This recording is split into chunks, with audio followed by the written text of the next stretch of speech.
Anderson heaving one down the sideline, and he's got Cass Allen over the top. Big side, down the sideline. Touchdown. His signature move and his signature performance. Allen deep ball one more time. 58 yards this time. You're listening to the Bruin Bible. This is your host, Will Decker, bringing you UCLA football content all throughout the year for LA Football Network. Up, LAFB fans, you are listening to the Bruin Bible right now, but we want to bring to you our sponsor for the show. It's Bet Online. Our partners at Bet Online continue to be the number one source for all your betting needs and sports info. Find all of the latest odds, news, and sports developments, including this year's Wimbledon finals. I know our guy Madman will be all over that. The big tennis fan of the bunch. Major League Baseball, Dodgers in the midst of a big-time season, highest payroll in the league, 3 MVPs in the lineup. Can they figure it out? The latest fighting news, a huge MMA fight coming up this weekend for the UFC, and even next season's early NFL futures. I know you guys will be hammering the Rams and Chargers overs on the futures for next season. Head to our website to use your mobile device to sign up today to receive your 50% welcome bonus on your first deposit. Just use our promo code LAFB to get the bonus and get into the action. Bet Online, where the game starts. What is up, and welcome to a new edition of the Bruin Bible. Your host, Will Decker, here for LA Football Network. We are so excited as football season is 6 weeks away roughly from today, middle of July. Things are a little slow, but they're about to heat up exponentially within the Bruin Bible field. And we're going to try to do something very new here. We are going to start ranking the position groups, on offense and defense, and see where UCLA stacks up among these teams. And I think UCLA has a very, very good quarterback at the helm in Dorian Thompson-Robinson. But we want to talk about the depth. What's behind him? What could potentially happen if we mix up the quarterback room? God forbid someone gets injured. Who's going to have to step up for some of these guys? And I think that's where this is going to be a little different than some of the other rankings, because you may see, a guy like Caleb Williams, who will likely, if he continues this trajectory, be the number one pick in the 2023 NFL draft. However, what's behind him matters. And spoiler, USC is not the number one team on this list because of what goes on behind a guy like Caleb Williams and the depth behind him. So very fun list to make. We got our top 5 quarterback depth rankings coming to you from the Pac-12 with some honorable mentions in here as well. And we're going to start with the honorable mentions.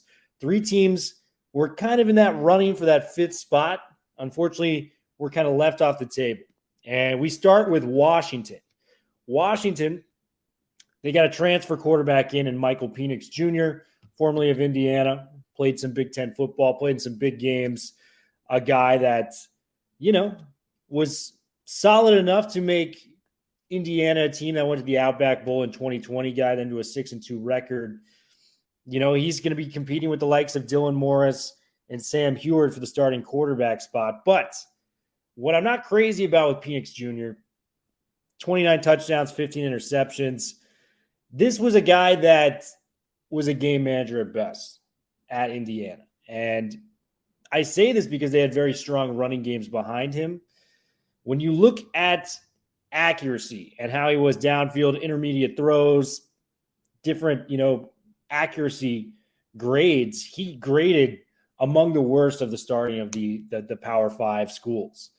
And the last 2 years, he was not great when it came to the accuracy department. 60% is kind of like the minimum threshold. That's like a hitter batting 250.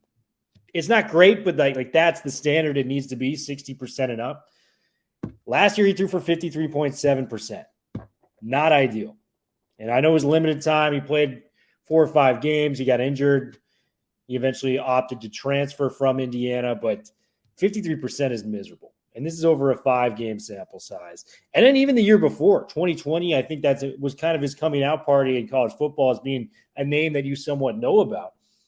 He completed only 56% of his passes. So still well below that 60% threshold. You look at a guy like Dylan Morris, the guy who's also competing with him, relatively inconsistent as a starter. 14 touchdowns, 12 interceptions last year. But Washington fans, this. The game that I continually go back to was the tone setter of the season. I think Washington really had a chance to be a competitive team within the Pac-12 had Morris's play been a little bit more stable. Opening week, they're playing Montana at home. 0 touchdowns, 3 interceptions cost them the game. And, I just think the lack of playmaking ability that Morris possessed, made Washington, which was a team that, week 2, the hyped matchup was Washington against Michigan. Washington, Pac-12 team, maybe one of the top 3-4 teams in the conference, was going to be traveling to Michigan to play in the Big House, and which was the primetime game that week. And Dylan Morris could not live up to that hype. Sam Heward, this is the guy that I may have the most confidence in delivering. Comes from an NFL lineage. Brock Heward, I believe, is his uncle or his dad. Damon Heward, both of them, family members, both of them made the NFL. Both of them are very talented quarterbacks. Sam is a big lefty quarterback, former 5-star recruit. He got a limited sample size. He went right into kind of the fire when his first start was against Washington State last year in the Apple Cup. Threw 4 interceptions. Was not beautiful, but you're banking on what this kid can potentially become. And Sam Heward, 5-star recruit, big lefty, maybe there's something to work with there. And it's a caveat. They do have a lot of starter experience there. I think that's why they were even a fringe contender. But if Heward can come out there, win the job, and, deliver on some of that 5-star promise, maybe there is an avenue where this team could move up, because they do have players that have starting experience as their backups, and, Dylan Morris and Penix Jr., if Heward were to take that spot. So Washington was an honorable mention for us to start this up. Second team I got for you, Arizona. And Arizona, a team that has, really, really struggled in past years, but they get a big transfer from Washington State, Mr. Jaden DeLore. Jaden DeLore can really spin the football out there. Wazoo quarterback, came in as a true sophomore, and you just kind of felt that he was the alpha in the room when he was playing there. 23 touchdowns, 9 interceptions for Washington State, made some big-time plays for the Cougars. And this is a guy that was very coveted on the transfer market when it came to the quarterback room, because they saw what he could do. This guy came in there and really ignited the fire for Washington State. Jed Fish gets him down in Arizona. I think that's a very solid quarterback. I think there's a scenario where you think of the top 3 to 4 returning quarterbacks, where if one of those guys went down, got injured, Jaden DeLore can easily make a Pac-12 third team if you were able to put up the numbers he did last year in a new system, maybe elevate that a little bit more as he's now an upperclassman on campus. Their backup quarterback is, Jordan McLeod. Jordan McLeod is a transfer from South Florida, has 23 games of total starting experience, which is valuable. You want to throw out a quarterback that has been in the fire, has been in these game-like situations, because it's like riding a bike. You can tell everyone how to do it, but until you're in the fire in these games where it's third down and long, you have your opposing fans, 60,000 plus cheering in your face, sometimes even more than that. You want to have a guy that's been there and has done that. And McLeod, regardless of how it went for the first 3 games of last year, 2 touchdowns, 5 interceptions in a 3-game sample size, you want a guy that's been in those experiences, and he clearly has. He got injured with some serious leg injuries last year, only allowing him to play 3 games. But what I would come back for McLeod is you got to evaluate the talent that was surrounding him. That Arizona team last year, the Wildcats, and Jed Fish is our guy. We're the Bruin Bible. This guy was our OC for a couple of years. We like Jed Fish. He's a great, solid dude.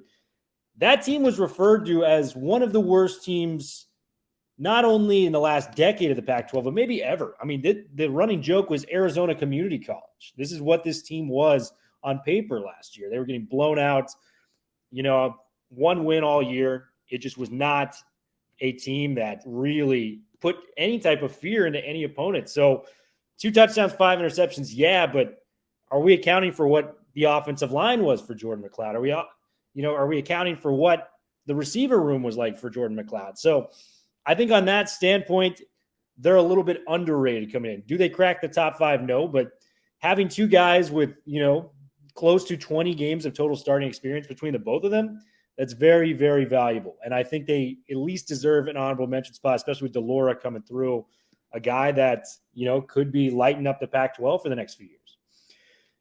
Third honorable mention on this list, and that is Oregon State. And Delora is very good, as well as the next quarterback I'm going to get to as the top 5 quarterbacks or quarterback rooms within the conference. We're going to start with that team who I feel like is a very underrated quarterback.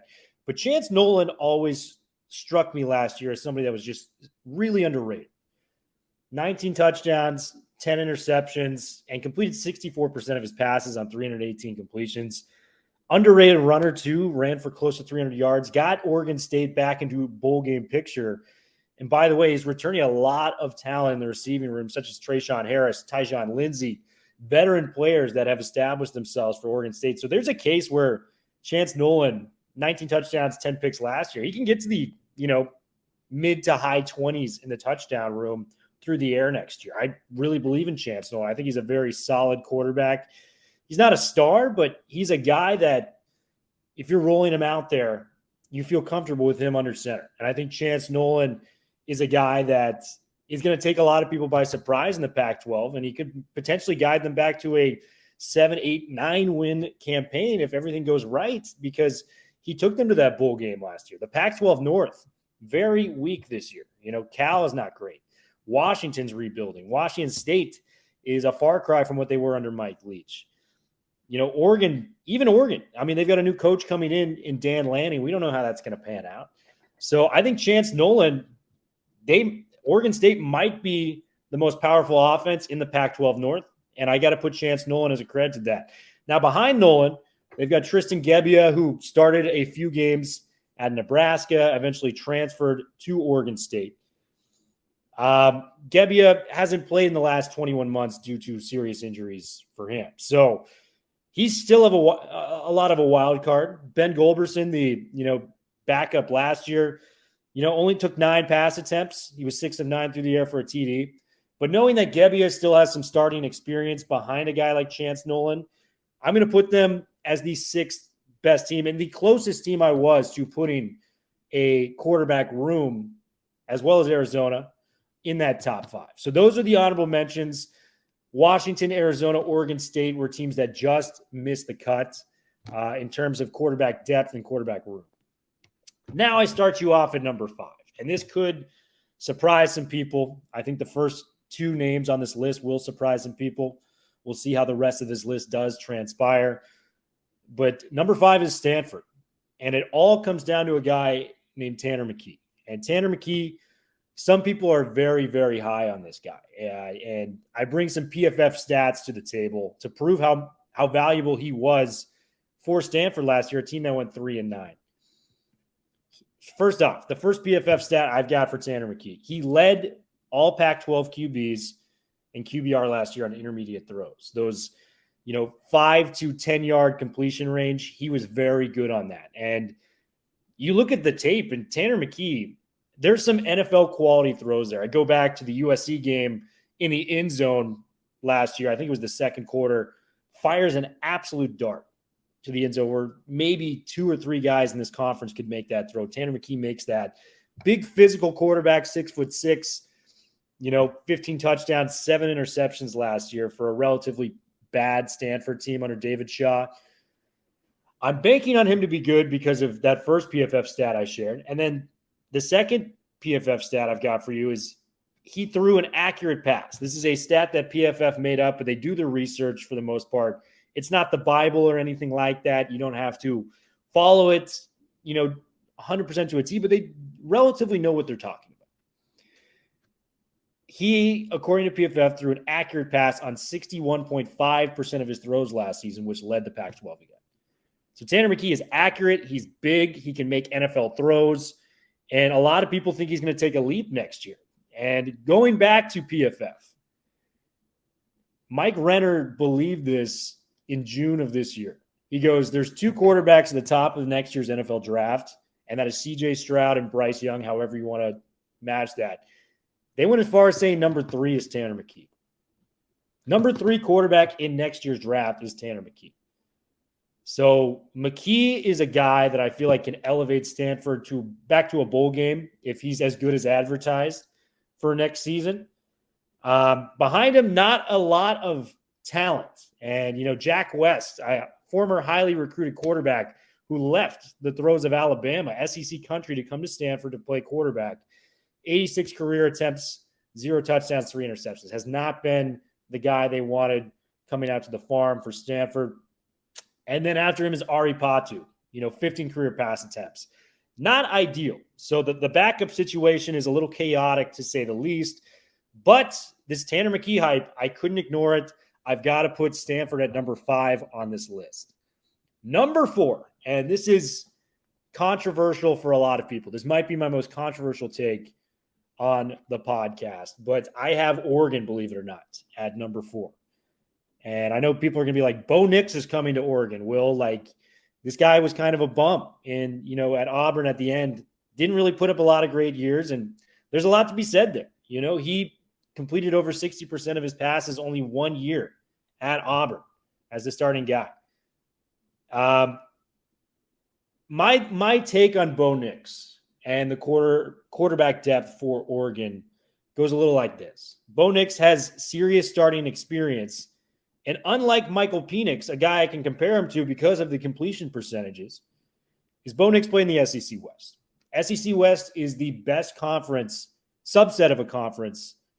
Eventually we're not going to have conferences, but currently today, Bo Nix played in the best conference in all of college football, the subset, the SEC West, playing against the likes of Alabama, LSU, Texas A&M. That experience cannot be replicated and with those environments. And he's had some moments. I think for Pac-12 fans, you may remember Bo Nix stringing together a last-second drive against Justin Herbert in Oregon in the opening weekend in Dallas. Bo Nix made some plays. This guy, has the ability to be successful. He's a former 5-star recruit. But what makes Oregon, to me, the 4th best team quarterback depth-wise in the Pac-12 is the guys that are behind it. Behind Bo Nix, we've got Ty Thompson, who's a former 5-star recruit. He threw only 15 attempts last year, but the potential is very high. I know it's a new coaching staff coming in, but Ty Thompson, he looks like a quarterback that can potentially deliver big things for the Ducks. And behind Ty Thompson is Jay Butterfield, a quarterback that was from Brentwood, California, 6'6", big recruit. He was a top 100 recruit. So what I am banking on with Oregon is from top to bottom, if Bo Nix struggles at the beginning, they can insert one of these other guys, a 5-star Ty Thompson and a top 100 recruit in Jay Butterfield. And let's just say Thompson, goes over Bo Nix, midway through the season and lights it up. You have Ty Thompson as your starting quarterback, and you've got a guy that spent 3+ years starting as a quarterback in the SEC West as your backup. I will take that depth all day. And from that perspective and, gambling on these high recruits to hit for Oregon, I've got the Ducks at number 4. And I just think they've got a really talented recruiting room. I said Oregon might be the most controversial. This one for me, I think I'm going to get ridiculed on because of what I'm about to say. But I stick to my guns on this one. USC is my number 3 team. And you're going, Will, that's insane. Caleb Williams might be the best quarterback draft prospect if he keeps projecting upwards, since in the ilks of the Trevor Lawrences, the Andrew Lucks, the John Elways, the Cam Newtons, you name it. And I hear all that. Caleb Williams, last year, what he did as a true freshman at Oklahoma, 21 touchdowns, 4 interceptions on 64.5% through the air on 211 attempts, was outstanding. And that doesn't even account for what he was able to do on the ground, 442 yards on the ground and 6 touchdowns, averaging over 5 yards a carry on that too. The guy can spin it. He is the most talented quarterback in not only the Pac-12, but maybe the country. And that includes guys like CJ Stroud and Bryce Young. People can call me crazy. I think Caleb Williams is the best quarterback I've scouted. I saw what his tape was in DC as a high schooler. And I saw what he brought to Oklahoma day one last year as the starter for the Sooners, supplanting a guy in Spencer Rattler, who a lot of people still believe could be a top NFL pick if he's able to put together with the skill set that Rattler has. So for me, Caleb Williams, not even a question, number one quarterback talent-wise within the conference. However, when it comes to quarterback depth, and this is what this argument is about, if something, God forbid, happens to Caleb Williams, they have literally one guy behind him, and that's Miller Moss. Miller Moss is a guy that, had a lot of offers from Southern California, very good quarterback, but he's got, 15 career pass attempts to his name. So when you only have two quarterbacks in your depth, that's going to naturally knock you down a few places. And despite how talented both of those guys can be, Miller Moss was, for some recruiting services, a top 100 recruit, top 10 quarterback recruit in the country coming there to SC. I can't have them as high as the other two teams because they've just got more options if shit hits the fan. So for me, USC would have to rank as the number 3 team, despite everything I've just said about Caleb Williams and how high I am on this kid coming to USC. I know this is very unfortunate as Bruin fans, but Caleb Williams is that guy. And as soon as they got Lincoln and as soon as they got Caleb, for me, it was very tough to stomach that. I still think UCLA can beat them this year. If we can beat them this year, maybe we can carry that trajectory moving forward into the Big Ten, into things like that. I do think Chip has really found an area of great stuff. But USC with Caleb Williams is going to be a scary, scary proposition. The number 2 team that I've got, and it's the team that a lot of people are picking to take the Pac-12 outright this year, and that's Utah. And I think the it factor of quarterbacks, it's hard to describe, but you know it when you see it. That's what I would say about the it factor when it comes to the quarterback room. And Cam Rising, what he did for Utah last year, with how the season started for the Utes, Cam Rising has that it factor. So week 1, I'll take you back. Week 1, Utah loses an embarrassing loss to BYU, a team they despise. That is their state rival. They dislike them a great deal. Charlie Brewer is the quarterback transfer from Baylor. Lots of experience. Cam Rising actually lost the job in fall camp.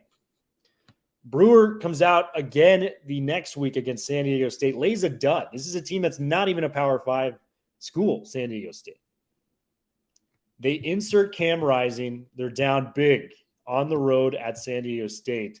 And it was just like a snap of the fingers. Cam Rising comes in and made play after play after play and took them to triple overtime against San Diego State. After that game, the quarterback competition was finished. Cam Rising was the guy, and he delivered on that.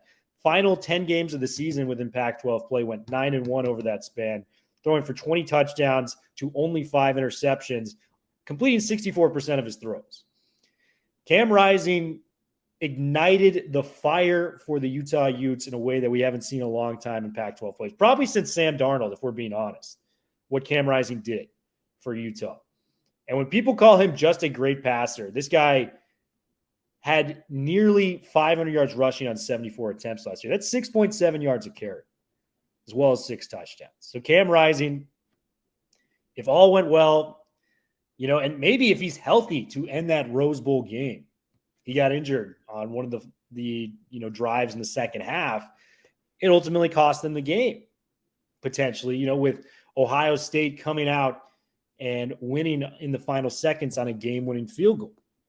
So Cam Rising, I think, is a guy that you have to put near the top, especially with how he's positioned Utah moving forward into next year. A team that, I've seen some AP polls. I've seen them as high as 7 on some of this. That's competing for a playoff spot.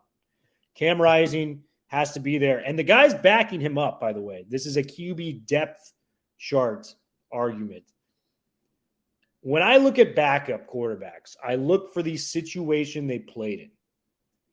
And when Rising went down in the Rose Bowl of last year, the guy that stepped up was a walk-on quarterback named Bryson Barnes. Ohio State had just taken the lead up 7 in the second half. Utah had just blown a big lead. And I think everyone in their right mind goes, this kid's a walk-on. He's not going to be able to make big plays. We've pretty much blown this game ourselves. Bryson Barnes led Utah on a drive that should be for a Disney movie. Led them on the drive, tied the game with a beautiful pass in the end zone. He was 2 of 2 through the air for that drive, 23 yards, that touchdown pass to tie the game for Utah. And what I look at with backups and people is how they respond in big games played. If they do get inserted into a big game, how do they react? How do they make things roll? There was no bigger situation for a Utah quarterback to enter the game. That was their first Rose Bowl ever. They're playing against Ohio State. The game is on the line, and Barnes stepped up and delivered. That gives me confidence as a fan, knowing that if he can do it in the Rose Bowl, he can do it anywhere. So Bryson Barnes and that performance, helped Utah get that second spot on this list. And you throw that in with a guy that wasn't really healthy a lot of last year, but a guy that made plays, Jaquindon Jackson. And he is up there for me in terms of the best dual threat quarterbacks speed-wise, when it comes within the Pac-12. Jaquindon Jackson has wheels for days. And what they can use Jaquindon Jackson is packages like they used with him against Washington State last year. 4 carries, 21 yards, got in the end zone. So as a red zone threat to just kind of throw off the defense, you can implement a guy like Jaquindon Jackson there. That makes your quarterback room that much more dangerous when you can have those gadget-like quarterback plays to throw the defense off even more from the scent of what you're actually trying to do. So when you combine the likes of Cam Rising having the it factor, arguably being, the best quarterback, on paper, for maybe a Pac-12 team, best returning quarterback. Caleb Williams wasn't in the Pac-12, so Cam Rising, best returning quarterback. There's a case to be made there. And then when you throw in what Bryson Barnes did when the lights were the brightest at the Rose Bowl as a backup, got to rank them up the list. And you throw in the Jaquindon Jackson, gadget into the mix, I've got to rank them number 2. And Bruin fans, this is where we can collectively celebrate an on-paper win, because this is my opinion. I'm not being biased. I really believe this in my heart of hearts.